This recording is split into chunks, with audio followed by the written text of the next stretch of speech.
Welcome everyone. My name is Sally Cordova and I'm so excited. We are here from the LAMA training by McKee Consulting, and this lesson, this first big lesson you're going to get, is a life changer. We decided to put it in this app at the beginning instead of somewhere later on, like when we do instructor led, because this is what's going to bring you in and bring you back using this app.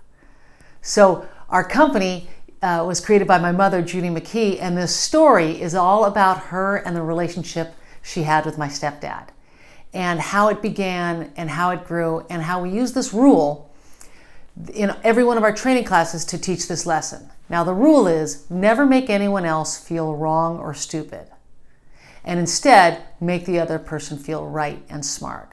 Now this is a life-changing lesson, like I said, and after I teach this lesson in this mission, in one of the very next mission, I'm going to tell you what this story did for me. But this is to get you started. All right? So always follow this rule. Never make anybody feel wrong or stupid. Instead, try to make people feel right and smart, to be in a relationship with you. And this is how my mom learned this lesson. So my mom and my stepdad got married when I was 14 years old. And you know how when you're crazy in love with somebody and it's just like, honey, sugar, come on over here. I just want to hang out with you.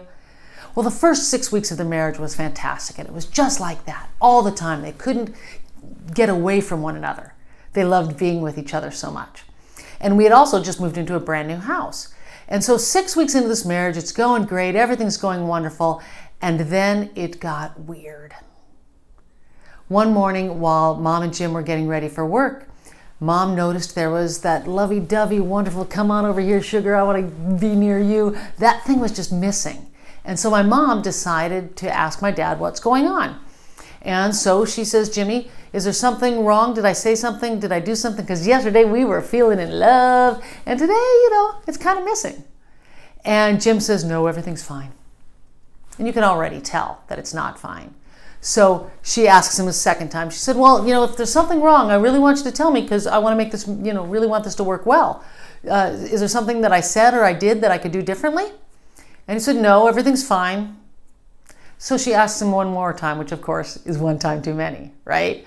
So she says, are you sure nothing wrong? Maybe one of the kids did something to get you upset, because whatever it is, we want to fix it. And he said, look, nothing's wrong, but if you keep asking me, something's going to be wrong. So she immediately backs off, and he goes off to work. He was in aerospace at the time, and she was in real estate. And he goes off to work, and Mom had a few minutes before she had to be at work, so she called her best girlfriend, Sandy, on the telephone. Best friend since the 8th grade. She said, Sandy, this is it. He figured out he married a woman with three teenagers. It's over. And Sandy said, it's not over. He's crazy about you. What happened? And Mom explains how the morning went. And then Sandy says something interesting. She said, well, maybe you're making Jimmy feel wrong or stupid. And my mom said, no, I'm making him right and smart. I'm making him the king of Van Nuys, California. I really want this relationship to work. And then Sandy said, well, maybe if you're not making him wrong and stupid out loud, maybe you're making him wrong and stupid, but you're doing it in your head and he just feels it. And Mom says, well, what do you mean? Unspoken communication happens all the time. For example, if I said, hey, do you guys like my hair? And you don't, you know what you're going to do? You're going to say, it's nice. But I know exactly what you mean. So you make me wrong and stupid inside your head, but you can defend yourself because you said the right words. So Mom says, well, maybe I'm making him wrong and stupid in my head because I know I'm not doing it out loud. How do I fix that? And this is where Sandy said something really brilliant. She said, why don't you think about what you're thinking about? Now think about that. If you think about what you're thinking about, that's really difficult to do. That's like meditation, right? Thinking about what you're thinking about is not the easiest thing. But Mom thinks she's all that, so she goes off to work and she plans on thinking about what she's thinking about all day. But she doesn't. And she beats Jimmy home by about 10 minutes. And she's in her room changing her clothes after work, and she sees Jimmy pull his car up into the driveway. She looks out her bedroom window, and we have a 2-story house. And she looks out the bedroom window and she sees the car pull into the driveway, and he pulls smack dab in the center of the 2-car driveway. And she looks out the window and she said, that's a stupid place to park. Why would he park there? I park on the left, he parks on the right. What a stupid thing to do. And now the bell bounces off in her head, and bing, she just made him wrong and he's not even in the building. So she notices that. So she's now thinking about what she's thinking about just a little bit. And now Jimmy comes in the house and he's literally running up the stairs. Judy, Judy, Judy, I want to make an Irish stew for dinner. Let's go to the store together and get the stuff. Mom's excited because whatever was in his way this morning disappeared because he parked in the driveway to get to her faster because he's crazy about her. So she gets in the car with him and they make it all the way to the end of the block before she makes him wrong again. Because he doesn't stop at the stop sign. We've got that big red sign and he rolls right through that stop sign. He hesitates, but not quite stops. And my mom goes in automatic lecture mode because my oldest brother had just learned how to drive. So now she says, Jimmy, don't you know you have to make a complete stop? The car has to kind of go backwards, and that's when you know you really made a complete stop. And in the middle of the lecture, she realizes, oh my gosh, I'm making him wrong out loud. Stop talking.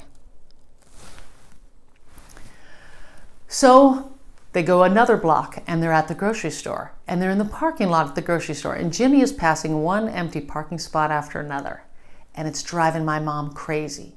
Because she's like, park already. What are you doing? What's taking so long to choose a spot? But he has something else in mind.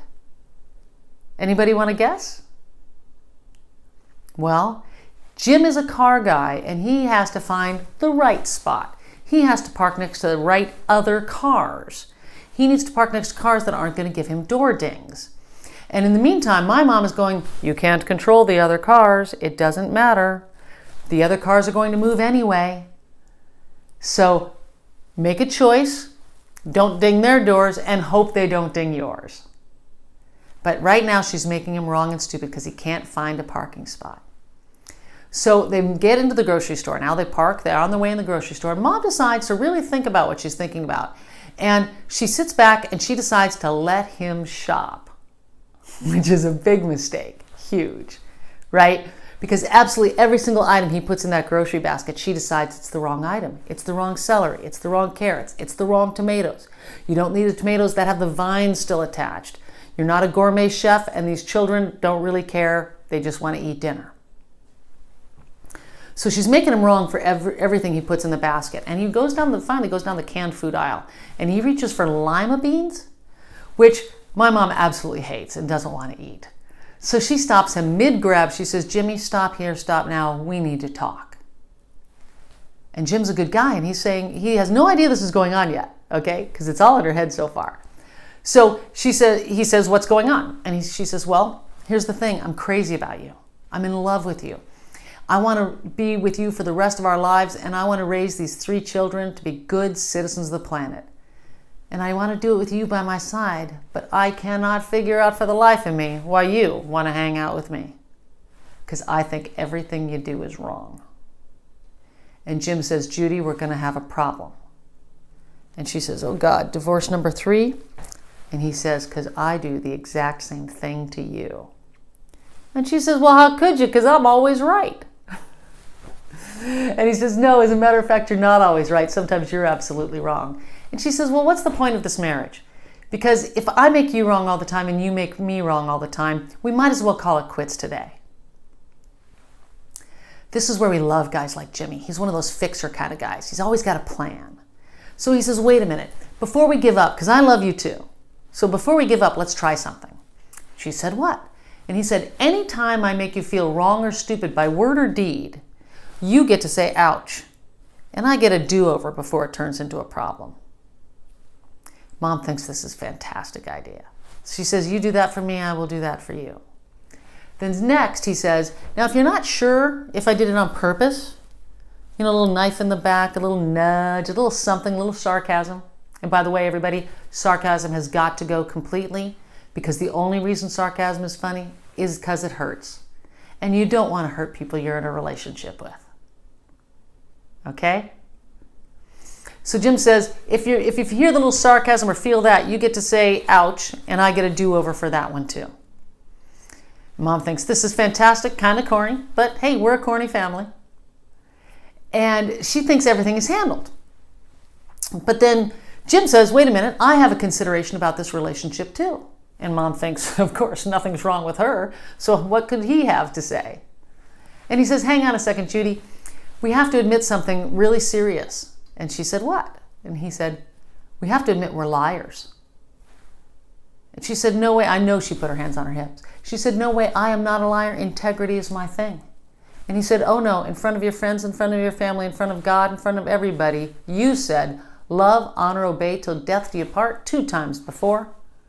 And I don't see those other 2 guys hanging around. The first one was to my father.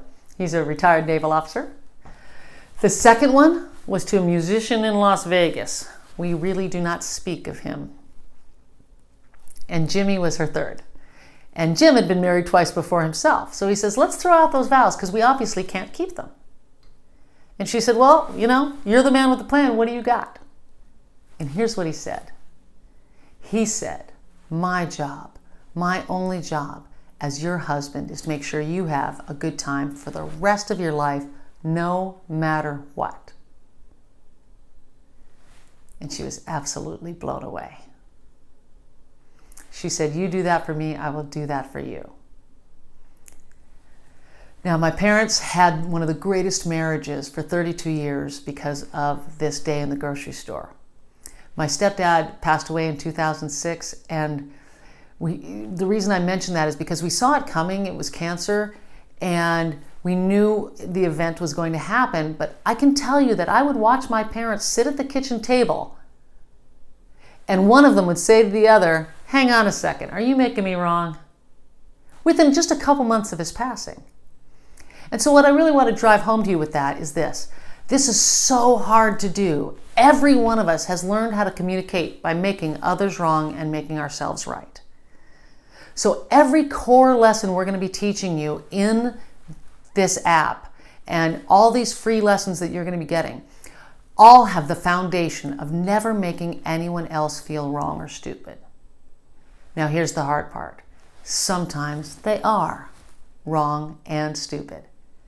But the rule is learn how to communicate so you don't have to make them feel wrong or stupid. Instead, see if you can communicate in another way that makes them feel right and smart to change, or right and smart to kind of go with your decision. So let me give you an example based on my mom, and then we're going to complete this lesson for today. So my mother was in real estate in Los Angeles, California. So most people, or many people, know that Beverly Hills is a very expensive neighborhood in Southern California. And so somebody would say to her, hey, I'd like to look at a house in Beverly Hills. And she used to say things like, oh, well, Beverly Hills, you can't really afford Beverly Hills. Why don't we try this other neighborhood called Sherman Oaks and see if that works better for you? Now, that was pretty good. She was doing very well in real estate. But what she learned after she got this story happened with her and my dad in the grocery store is she learned that she makes everybody wrong and stupid. And that example I just gave you made her customers wrong and stupid. It made them wrong for wanting Beverly Hills and made them settle for Sherman Oaks. Now, both are very nice neighborhoods. So what she did instead, after she realized that she could speak differently to people to make them feel right and smart, is she said things like, you know what, Beverly Hills is absolutely beautiful. You would love living in Beverly Hills, but you know what else? You can get twice as much house for half as much money in Sherman Oaks and probably still live next to movie stars. Would you like to check there first? And boom, she started doing even more business. And by the way, what I just gave you was a LAMA. I know I haven't mentioned what LAMA is yet, but it stands for listen, acknowledge, make a statement, ask a question. So within that listen, acknowledge, make a statement, ask a question, the customer said Beverly Hills. She said Beverly Hills is beautiful, acknowledgement. Make a statement. Here's why going in Sherman Oaks might be a good idea. And then ask a question. Would you like to check there first? So learning how to use these things in combination, these soft skills, the LAMA technique, which you're going to learn in a lesson or two, making people feel right and smart, start that one now. Even if they are wrong and stupid, make them right and smart to change their mind, or make them right and smart for just making any decision today. Okay? So this is the end of this first lesson. I want to thank you all for being here. Go out and make somebody else feel right and smart today. And we'll see you on the next mission.